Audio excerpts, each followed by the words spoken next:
Hello everybody and welcome back to the Fortress of Solitude. Today we're going to be checking out Ultimate Spider-Man issue 10 by Jonathan Hickman, David Messina, and Matthew Wilson. Spider-Man takes backseat this issue as Ben and Jonah's investigative journalism takes the wheel, and we catch up with the paper as they investigate the Kingpin and his ties with Stark Stane, which takes the two men on a trip out to Long Island. I love the dynamic that Jonah and Ben share as both work colleagues and best friends. And as I said in a previous review, they feel like the bickering old married couple that, they get on each other's nerves every now and then, but they, will stick by one another, and in this case, they'll get the job done. So Jonah and Ben head into Long Island to a golf club where they confront James Wesley, Wilson Fisk's personal assistant and lawyer. Wesley isn't concerned with the men since he's seen the reporting they've been doing on the masked vigilantes fighting about town, figuring that they aren't much of a threat to him or his employer. But just like MJ knew they would last issue, their clickbait all for views reporting has made people underestimate them. So when Ben reveals that he has some files on the Stark Stane sale, Wesley doesn't really know how to act, and he's caught completely off guard, but does manage to shoo away the reporters without giving them anything concrete, meaning Ben and Jonah have to dig through a pile of shell corporations and holding companies to try and trace the sale back to Wilson Fisk and to who he sold it to. Hickman doesn't shy away from any of this, since I think a lesser writer probably would have done this off panel and we would have cut to, it's been weeks since they've been doing this and they finally cracked the code, but here we get to see it all. We get to see them sifting through all the papers, trying to track down which company ends and a new one starts, and it's just so riveting. You wouldn't think something like that would be, but I'm so invested in these two guys and the story they are trying to bring to the attention of the public that I don't mind that it's just two guys in a room posting things on a whiteboard. Like, it's just so riveting. Eventually, they find that the sale went through to Oscorp, the same Oscorp who owns the paper. This puts Ben and Jonah on the trail of Gwen Stacy, going to visit their prime investor, and we get more great sequences of this universe's Gwen, who is very much in control of the entire situation. Even when Ben and Jonah don't know it, she's like manipulating things. And the men lay it all out for her, and for once, we actually see Gwen kind of get a little flustered as Ben lays it all out and he says that one of their reporters, he doesn't let on that it's both just him and Jonah working this. He says that there's actually a reporter working for them doing this story, has traced the sale of this company back to them, and as soon as he says this, Gwen demands that they give all the money that she invested back to her, basically kind of panicking and kind of pulling the rug out from underneath them if they keep continuing the story. Later, after a family dinner, Ben ends up talking with MJ about what happened, being MJ is running the paper's PR department and also is kind of sort of friends with Gwen, but Gwen is also one of her clients. And MJ is well aware of the meeting the men had with Gwen and actually butts head with Ben a little bit, since she wished he had held off on the story just a little while longer until they could get some advertisers sorted. But Ben knows that the story is the story and it's something that needs to be told and spread, since that's literally what their business is. And I really like that this isn't portrayed as MJ worrying about her friendship with Gwen and it might ruin it or something. She's more worried about her bottom line, since Gwen is one of her clients, and if she gets pissed, she ends up losing business, souring their deals. And because she's like the only one bringing in any money for the family, if she ends up losing her job, both her and Pete are kind of out on their asses. And I quite like that she's worried about her family and what Ben is doing, but Ben knows that what he is doing is the right thing. So I like that there's that inter-family drama. And then there's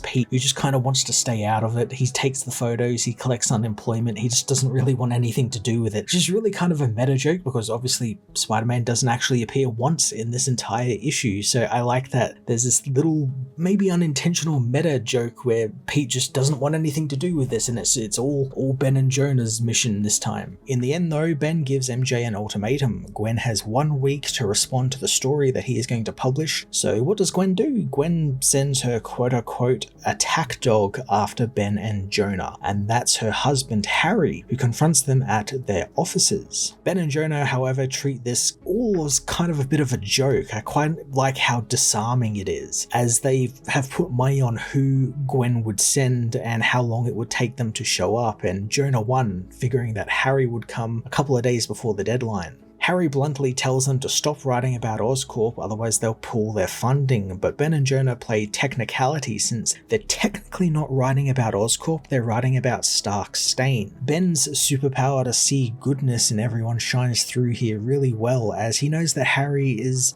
a good guy and he wouldn't have any bad intentions with the Stark Stain company, especially when they have also pieced together that the guy flying around in the green armor is probably also involved in the dealings, figuring out that they probably just reused some Iron Man tech they got in the Stark Stain deal and just called it the Green Goblin. But Ben is interested in who's in the suit. Is it Harry or is it Gwen? And Harry gets really quite upset about this, almost like armoring himself up, almost kind of ready to kill the guys, but they aren't worried at all. And I quite like this because it's Hickman building on that idea that there is more to Gwen than meets the eye, and she's the one who's really controlling everything. She's the one who's, almost manipulating Harry to do her bidding, and she's the one who was more interested in the company than he was, and she's been sort of shepherding him and guiding him in this direction that she wants him to go. And I like that what Ben says about is it him or his wife in the suit kind of has that double meaning, because obviously Harry is the one physically in the suit, but it's really Gwen who's manipulating him in this whole Green Goblin escapade. Harry ends up threatening them after they find out who he is, and I just love that, Harry absolutely would have killed them if he was really pushed to it. And he even goes over in his head thinking about he could probably do this if, push comes to shove. But Ben and Jonah aren't even worried, and I like that is just so disarming to both us, the reader, and to Harry. These men just don't really have a worry at all about this guy who could probably just blow them in half. They just don't care. They're just men who want to get this story out, and they just want to know why Fisk sold him the company that Harry has been using to destroy Fisk with. Harry has the answers, of course, revealing that there was something hidden in the Stark Stain company files that reveal everything Fisk and his people and the Maker's Cabal have been up to, and he gives the men a data stick filled with said information, figuring that Ben would want to take them down as much as him, since May was killed during the Maker's attack in New York alongside Harry's own parents. Before leaving though, Harry imparts one really neat little bit of wisdom that Ben's kind of already on top on, and that is he wears a mask for a reason, and he suggests they do as well, and not put their real names on the story, and Ben is one step ahead of that, as after a few sleepless nights of typing and fact-checking, the paper posts their big expose on the Kingpin, and they post it under the fictional name of Ben Reilly. Now these are the kind of twists I really like that Hickman has been doing with this universe, using Ben Reilly not as an actual character, the clone of Peter Parker,